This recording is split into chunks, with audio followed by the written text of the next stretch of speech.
One of the most important descriptive statistics is being able to measure the center of a raw data set. We technically call these measures of central tendency, which is just a fancy way of saying measures of center. There are three main measures of center. They are the mean, median, and mode, often called the 3 M's. While we would be covering all of these measures, this lesson is going to concentrate on mean.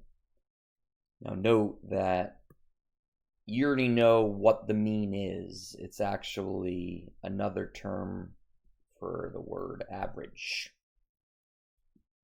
So if you had, let's say, 3 numbers, 3, 5, and 10, and you wanted to find the average of these 3 numbers, which we from now on will call mean, then what would we do? We would simply find, so the average is equal to adding them up and dividing by how many there are.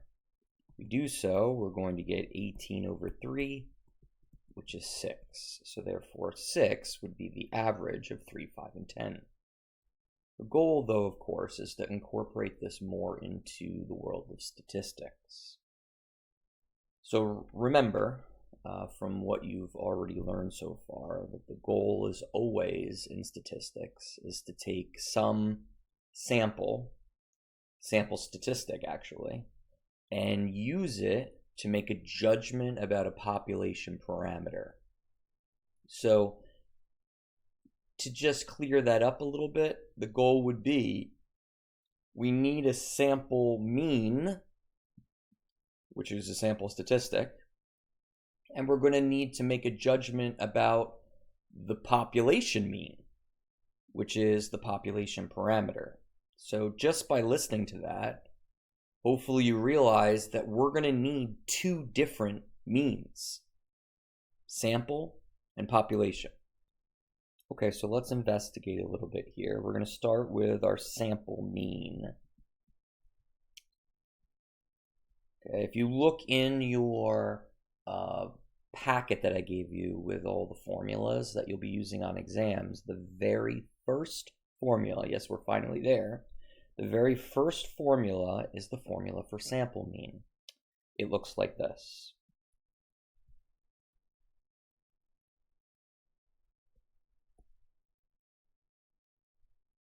What you'll see is a lot of variables you might be very unfamiliar with. And what I find in the beginning is students are like, wait. So if I know how to find average, why can't I just do this? Well, you are going to do that, but the issue is that you have to learn how the formulas work, because eventually you're going to get to a measure you don't know how to find after years and years of doing it in your math classes or even outside your math classes. So the goal will be is to understand terminology and symbolism in these formulas. Okay, so let's break down the formula. First of all, the actual symbol used for the sample mean we refer to as x bar, as in x with a bar on top of it. In the formula itself, you're going to see, let's start in the denominator. So you have lowercase n. You have already learned what this means. This means the sample size. Okay. This actually makes a lot of sense, right? Because if this was up here, if this was our sample, then our sample size would be, well, there's 3 numbers. So that's the number that would go there, and that's exactly the number that went there in our example. Lastly is the more complicated version of this. First things first, this symbol right here is sigma, and it means sum of.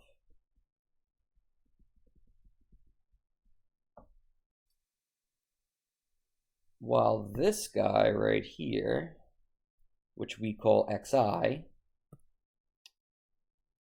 this is each observation. So what's weird about this is that that variable actually will change as you go through iterations of the problem. So this variable for the first scenario would be, in this example, 3, and then it would change to 5, and then it would change to 10. So each observation. And then the goal is you're going to then take the sum of each observation, which is exactly what we did right here. All right, before we do an example of all of this using the formula, let's talk about the population mean as well. So as mentioned, there's got to be two different means if we're using a sample statistic, i.e. a mean, to represent a population parameter, another mean. There's two of them. So what is that formula? You'll find this in your formula sheet as well. Let's go with the same color here. The formula will look something like this. Now, some of it's similar, some of it's not, but the format is the same in terms of the way it's put together. So we use the Greek letter mu to represent the population mean. You'll find that many of the population parameters have Greek letters as the results. Again, the denominator of this you've already learned about. This is called the population size. Okay, and these are basically the same thing. We got the sum of, and we have each observation.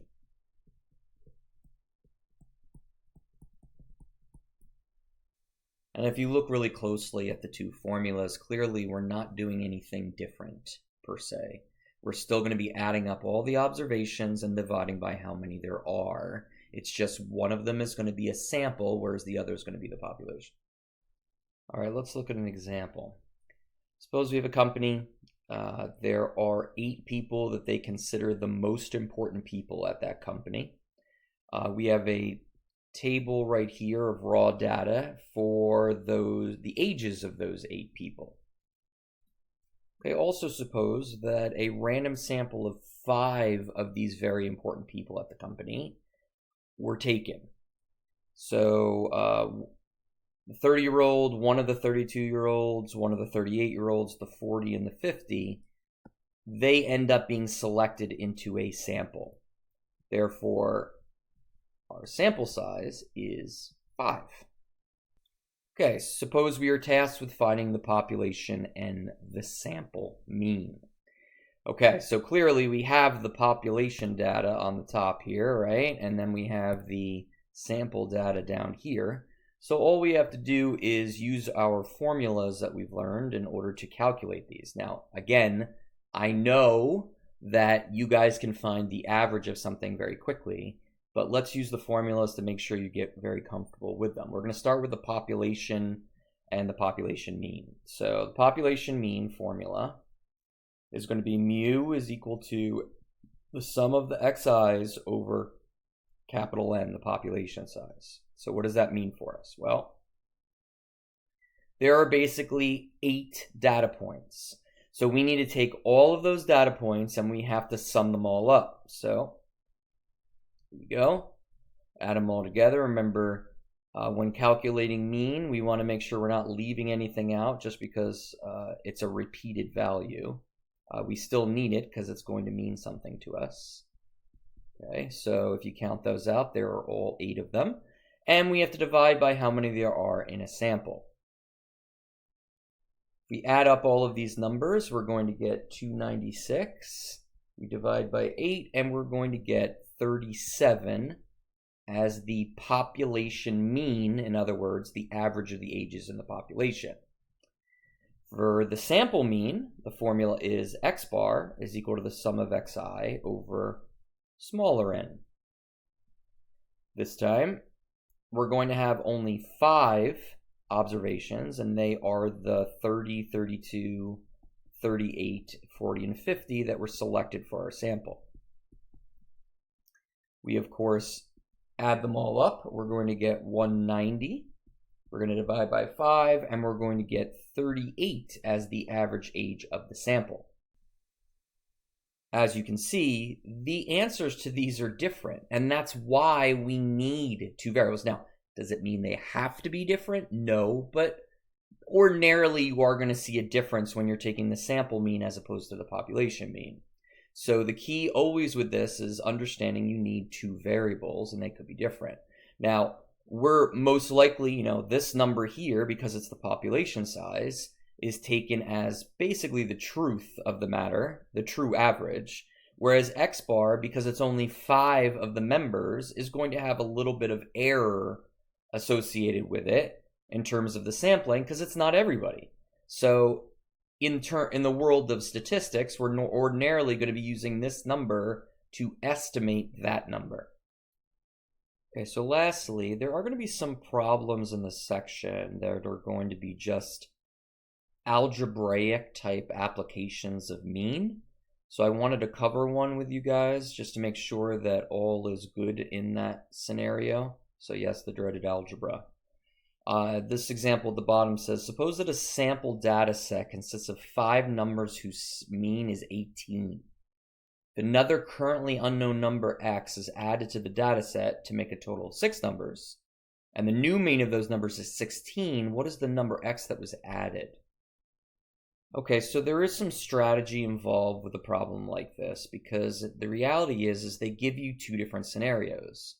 They give you a scenario where the mean is 18 of 5 numbers, and then they give you a scenario where the mean is 16 of 6 numbers. So that sort of implies that this is a 2-step problem. So let's use Roman numerals to indicate that. So Roman numeral 1, let's conquer the first scenario, which is we have 5 numbers whose mean is 18. So if you're not really thinking in the world of formulas, then you probably will struggle really to reason what's going on here. But remember, we are dealing with a sample mean, which means we have a formula for dealing with sample means, and it looks like this. And if you look very carefully at this formula, we're actually given 2 of the parts of the formula, so to speak. You're actually given the sample mean, which is this, x bar, and you're also given the sample size of the numbers making the mean of 18, which is 5. So what that tells us is that we should, from this, be able to find the sum of the numbers. Again, you might not have thought about that right off the top of your head, but from the formula world, we should be able to do that. So how do we do that? Algebraically, we just treat this top portion as if it's just the missing variable, as if it was just x, let's say. So if we were to do that, then the only way to solve for that yellow highlighted variable, sum of xi, is to multiply both sides by 5. If we multiply both sides by 5, we are going to get that the sum of, let me just change the color back, the sum of the xi is actually going to be equal to 90. So we know that the sum of these numbers is 90, which, by the way, is going to end up helping us a lot in this problem. In the beginning, this can be sometimes confusing for students, this whole concept, or this problem, because we actually don't know what the 5 numbers are. All we know is that this represents the sum of the 5 numbers. And we could abbreviate that, by the way, of writing something like x1 plus x2 plus x3 plus x4 plus x5. Your 5 numbers, and you're getting a sum. So we could technically write it like that, just to make it a little bit clearer. Okay, now we have to talk about the second part of the problem, because we're trying to find essentially a number x that was added to make a total of 6 numbers. So if you look down here at these values, then we have x1 through x5, we have an x6 that has been added to this data set. So essentially, we want to know, what is x6? That is our goal. Okay, so how do we set this up? Well, just realize that we're still dealing with the same sample mean formula. That's not going to change. But the thing is now, let me just move this for a second over here. So x6 equals question mark. The thing is now that this value is no longer going to be the sum of the 5 numbers. It's going to be the sum of the 6 numbers. So we have this